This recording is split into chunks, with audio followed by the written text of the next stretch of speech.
Every time they fell for the fatal illusion and took the false promise of its dangling bait, the men were left snared, stranded, exasperated, and desperately gasping for air. They had been captured and left aimlessly flopping along the long sandy shore like millions of stunned, shaken, and listless fish. A small percentage of the women also fell prey to the onslaught of the great graphic arousal tsunami, while the vast majority of the men could not withstand the massive and powerful undertow of the great tsunami's overwhelming pull. Women largely rejected the graphic arousal proposal, preferring a healthier, more harmonious, and aligned form of intimate connection than the toxic mating behaviors and scripts so pervasive in the fictitious and misleading graphic arousal narratives. However, the vast majority of women were also being swept away by the novelty of an instantaneous and magical form of communication, the great illusion of deep connection, and the false promise of the profound relational experiences offered up by the tsunami of internet social media. The women were so preoccupied with their desperate search for the kind of connective and bonding relationships they longed for deep in their hearts and which the men were utterly failing to deliver. They did not even notice the waterlogged corpses of men floating by like the demolished debris of trunks and logs being whisked away in the aftermath of the tsunami's destruction. The women could not see nor imagine why anyone would be drawn to such an overly simplistic, objectified, and toxic form of purely animalistic and debased physical acts as those offered by the graphic arousal proposal.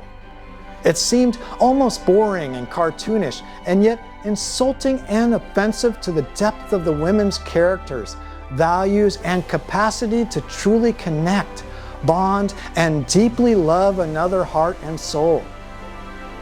Isolated and objectified body parts, choreographed and exaggerated sounds of pleasure, and unscrupulous scripts conjured up by the perverted minds of men lost in a sea of sexual idolatry and trapped in a perpetual state of hypersexualization, simply did not appeal nor succeed in retaining the interest of the women, who were deeply connected to the light and love of God.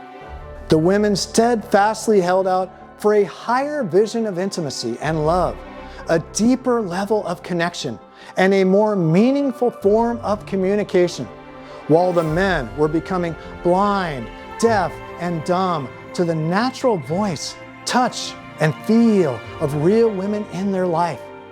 Yet it was this same ceaseless yearning and powerful pull for love, bonding, connection, and communication in real life, which also swept the women into their own obsession, habituation, and addiction to social media.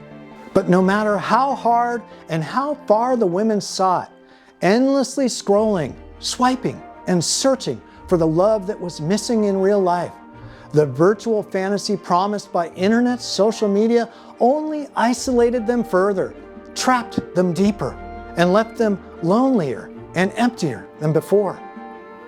Pixel screens for deep eye gazing, cryptic texts and messages for meaningful communication, and empty likes and hearts for real love, connection, and intimacy could not provide the true satisfaction the women were searching and yearning for in earnest.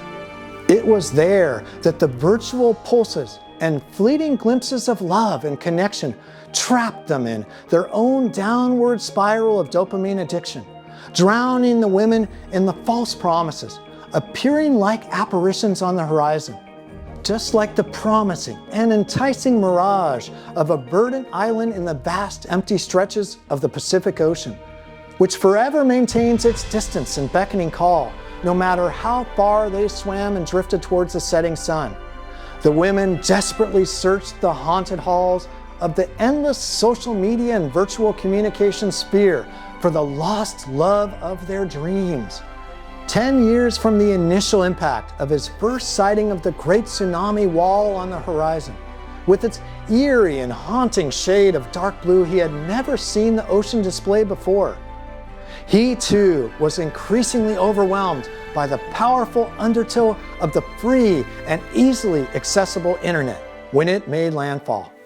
He too was now able to hide in secrecy and entertain his wildest fantasies with the ceaseless barrage of neurotoxins and poisoned honey offered by the ever-flowing chalice of free internet graphic arousal imagery.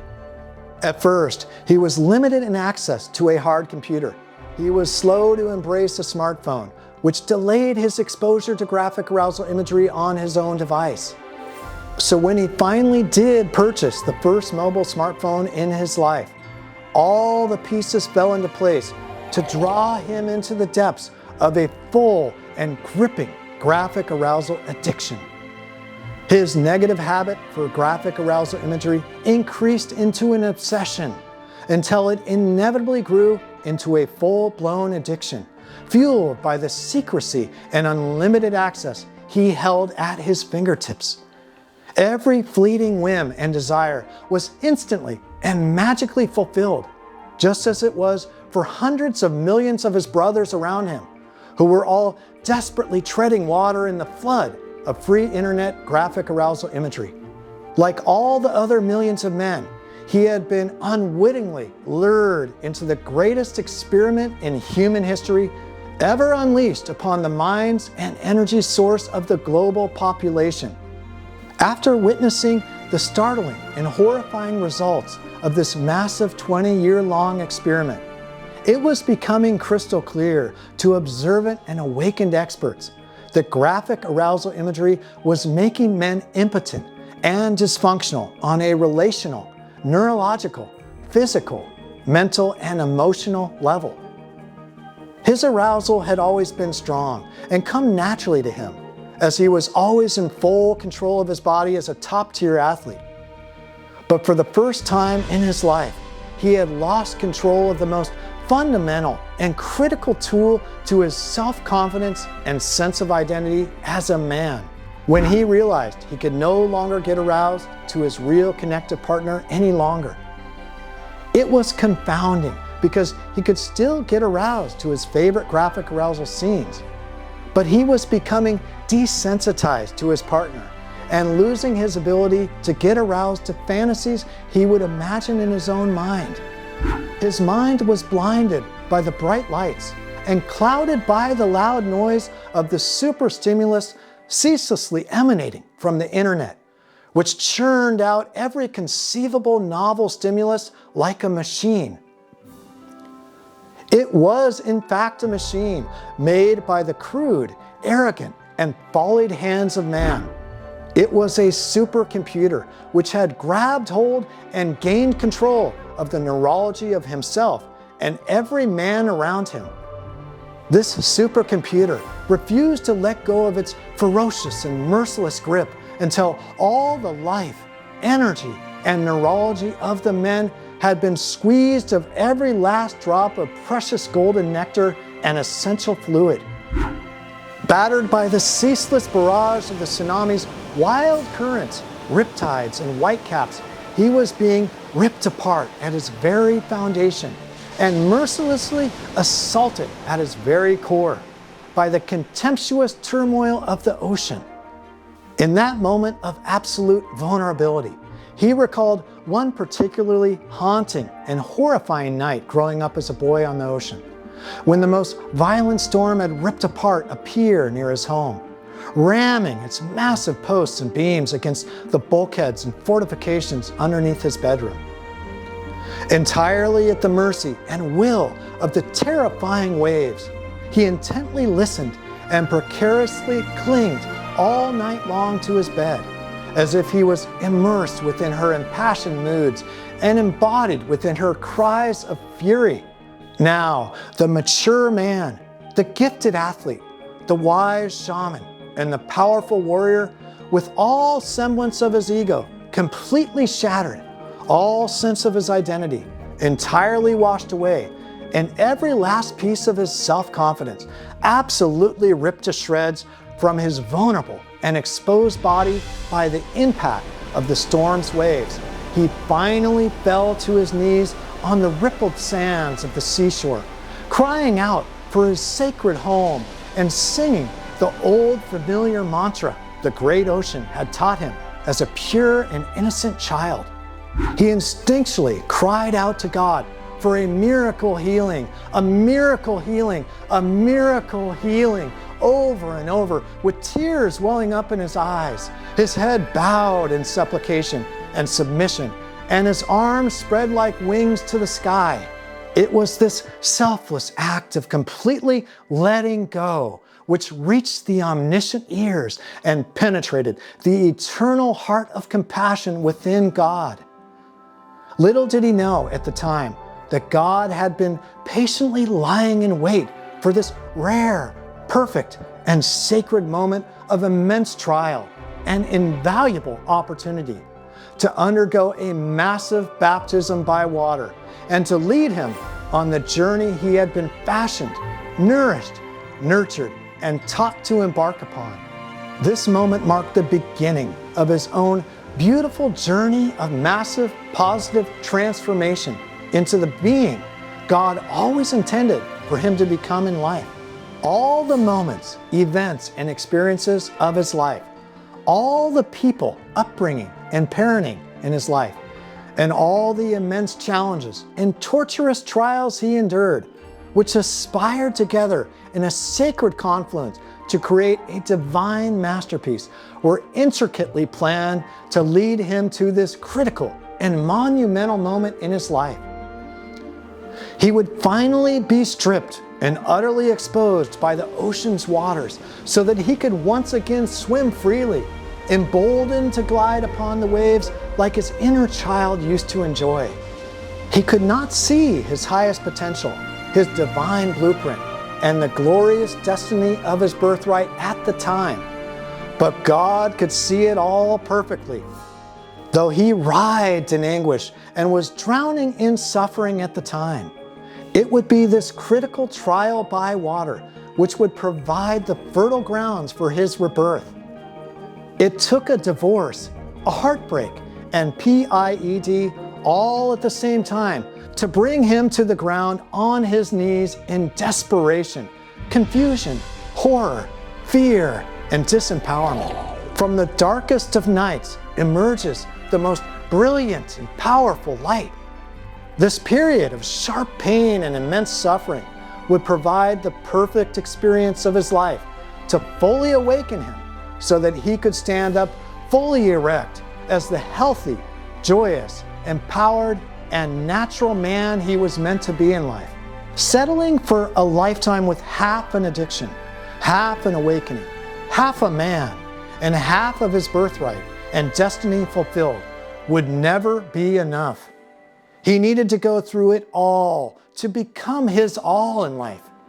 He now stood tall, proud, and fully embodied, just as God had carefully plotted, dedicated, and planned for him, with one foot firmly planted in the sandy shores before the arrival of the great internet revolution and graphic arousal tsunami, and the other foot firmly planted in the shifting sands after the powerful tsunami had made landfall. He stood as the great Braveheart warrior, the evocative, passionate, and complex Heyoka, and the wise, sacred, and healing shaman of a global modern village at a time when it was losing its moorings and drifting into dysfunction and desolation. He arrived and arose right on time, perfectly prepared, equipped, encouraged, emboldened, and empowered to rise against the monster tsunami's tidal wave, to rescue as many of the millions of his battered, confused, suffering, and drowning brothers and sisters as he could salvage, and to lead them back to the safe shores of divine refuge. Now, he stood as a powerful, shining beacon of light, luring and guiding the castaways back to the abundant, nourishing, and verdant shores of true health, optimal function, and absolute empowerment. He had swam these turbulent currents before. He too had been swept underneath its surface by the powerful undertow and had nearly drowned in its overwhelming waters. Thanks to God and to finally letting go of his addictions, his ego, and his unhealthy self-sabotaging behaviors, all his deepest and most heartfelt prayers had been answered, and he had been gifted a priceless second chance at life. Only this time, he would never again take his life for granted. The striker in soccer would finish the long march down the field and bury the ball in the back of the net. The left-handed slinger would spin the heavyweight slugger at the plate like a tiny top with his overwhelming massive curveball. The strong safety in football would redeem himself by picking up the fumbled football, and with every fiber in his muscles and all the drive, determination, inspiration, and willpower he could harness, run like the wind all the way to the end zone to win this game of life. With this rare and precious rebirth, which may only come once in a lifetime, he could see home plate with crystal clear vision and the goalie's net as if he could reach out and touch it. Now that he had been realigned with the healing light, love, and power of God, the goalposts of his life had moved much closer, and his golden pathway ahead broadened and brightened, like the final push of a mighty river reuniting with the sea, like a prisoner who had spent 20 long years languishing in a dark, dank dungeon of depression, isolation, dissatisfaction, and disempowerment, and who had given up all hope for a life of freedom. When he was finally released from the cold shackles and freed from the cruel bars of his prison of self-imposed suffering, he could not believe it was real. He asked himself, deep in his heart and soul, can I really do anything I want? Am I finally free to do whatever I want in my life? Is anything really possible? Is there any limitation other than the flimsy excuses, rationalizations, and constraints of my own mind? With tears streaming from his eyes and down his face, God answered him, yes, my beautiful child.